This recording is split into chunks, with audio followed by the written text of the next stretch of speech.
Again, it's a lifestyle. It bases it's if you're given a certain amount, if your parents are given a certain amount by the state, you can't afford to spend so much on food. £3 on milk is ridiculous. Yeah, you just can't do that. So that's number one. Okay. Yeah. So that's why I was not eating healthy, because we were just, alhamdulillah, just getting by, just having enough money to flip and survive. You know what I mean? Mm-hmm. So after that, that's literally it. You're working and you're told, oh, it's all about work. It's all about da. So now you're told education and work. Okay, so you're going. So emphasis in our culture, even amongst the scholars, it wasn't upon food. So that was the second reason where I'd be able to have 3 packets of crisps and it was okay. Yeah, because it's got a little sunflower oil in the corner, so it must be healthy. But it's only when you start realizing that, you know what, we're so cautious about what we put on top of our body. Yeah, what do you mean by like that? in clothes, bro? Oh, in clothes, okay. Yeah, in terms of we are. Yeah. So but the fuel, like you put diesel in a petrol car, it's gonna stall. It's not going to work. Wow. But we put everything in our body, and then when we stall, we don't question these things. We just keep going and keep doing it. The human body, bro, it's designed, and a doctor was saying this, it's designed to go, mashallah, from 0 to 60 smooth, bro. But we think it's natural for us to fall ill after every couple of weeks or like once a month. That's not normal. You're not supposed to fall ill that often. But the thing is, why? Question is, why? There was a doctor who was saying that if you have 1 teaspoon of sugar, it can suppress your immune system for 3 hours.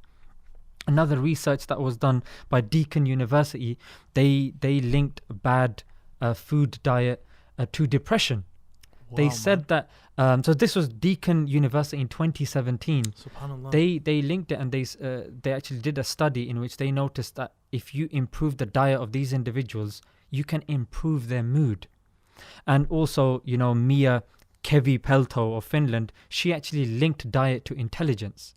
And that's why I often speak to people, teachers, academics, and even scholars. Sorry, not scholars, people on the dawah scene. I say, look, for us, it's very important for us to watch what we eat, because it's going to affect, number one, our energy, number two, our intelligence. Bro, am I going? Yeah. Number one, our energy. Number two, our intelligence. And number three, our mood. Food, this is proven, bro. Deakin University, the Mia Kevipelto, these are just two. Okay, yeah? but that's fine. Now, you've given statistics, you've given evidence. Yeah. Did that work for you?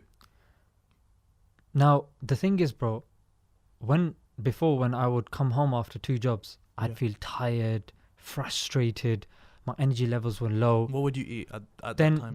Anything and everything, bro. Then I cut sugar out totally. Okay. Yeah, totally, bro. Like what, in one go, boom. But for me, it was okay, because I kind of had to deal with my wife. Like, I wanted her to stay in shape, but you can't be telling them, yo, you can't be, that you gotta be controlling the old 1-pack, yeah? But of course, then you gotta be sleeping on the sofa afterwards, so you can't be saying that to them. So you gotta obviously do it in a diplomatic way. So that's how I started. So I was like, look, you know what? Why don't we both do it together? Yeah. So we can both look good for each other. Yeah. So it started, but when I got into it, the rabbit hole started getting deeper, and I started seeing, you know what? These things are heavy. Like the regular milk that you drink has so many antibiotics, growth hormones. It's so damaging to you. Wow, man. White bread, sugar, the amount of wheat and stuff like this is damaging to your body. So I started looking at this and I was like, wow, this stuff is deep. Fluoridated water affects your IQ level. I was like, damn. Like a study. What's fluoridate? What is like they put fluorine in water to kind of keep it clean. Yeah. But too much fluoride can affect your IQ, can affect a lot of things. I don't want to say things that are unproven. I mean, you've got Harvard studies that have linked it to IQ and even your pineal gland. I mean, that sort of stuff is not, it's fringe science, but again, it's very profound, and people should really look into it. Most But definitely. A lot of the things that you're saying are very interesting. But now, so I just want to quickly go over when that changed for you. So when you changed your diet, how did you change it? Like, what did you start eating? You cut out sugar. so I cut out sugar totally. Yeah. Okay. Meat, Like a keto diet. like a flexitarian diet. Okay. Yeah, but again, I didn't cut out meat totally.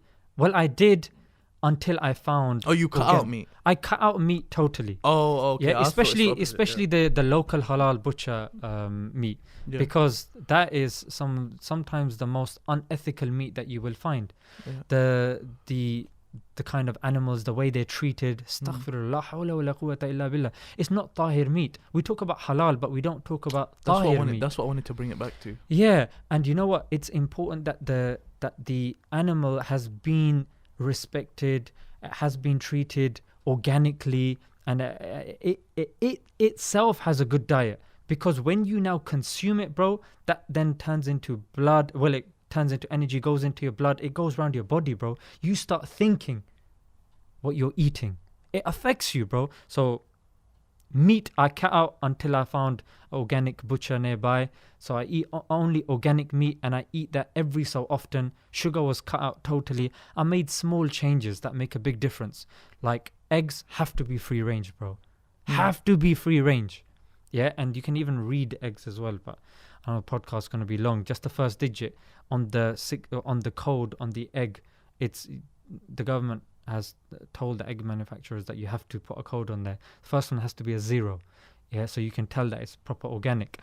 Brown bread, I shifted to that. So again, for me, these things came slowly. And how did this change in diet change your life? More energy. Okay. More positive. Okay. More good ideas. Did it change your mood? It changed my mood. SubhanAllah. My intelligence. People were saying I was more on the ball. I could remember things. Wow. More ideas in dawah. I felt like, because this is the fuel, bro. And if you're eating ethical, moral food, and it's good food, it will affect your mind power, your cognitive That's abilities. really deep, man. It will, bro. And the thing is, if you're giving dawah, you need to be on full point. Yeah, all was it cylinders firing? If you're poisoning your body, bro, eventually you're gonna end up in hospital. It's gonna put strain on your marriage, because you're gonna have regular trips to the doctors, to the hospital. Your wife's gonna have complications, because you got so many diseases coming. And I've seen people and their relationships have been strained. Why? Because the wife is constantly back and forth from the hospital. It affects the kids. Everyone's going there, and they're like a household name in the hospital. And on that, I'd like to conclude this segment of the podcast, this part of the podcast where we discussed about food. One of my good friends, his name is Abdul Hakim, Sunnah Remedies. One of the things that he mentioned is, he said something really deep, man. He said, when you eat, you're either fueling yourself or killing yourself.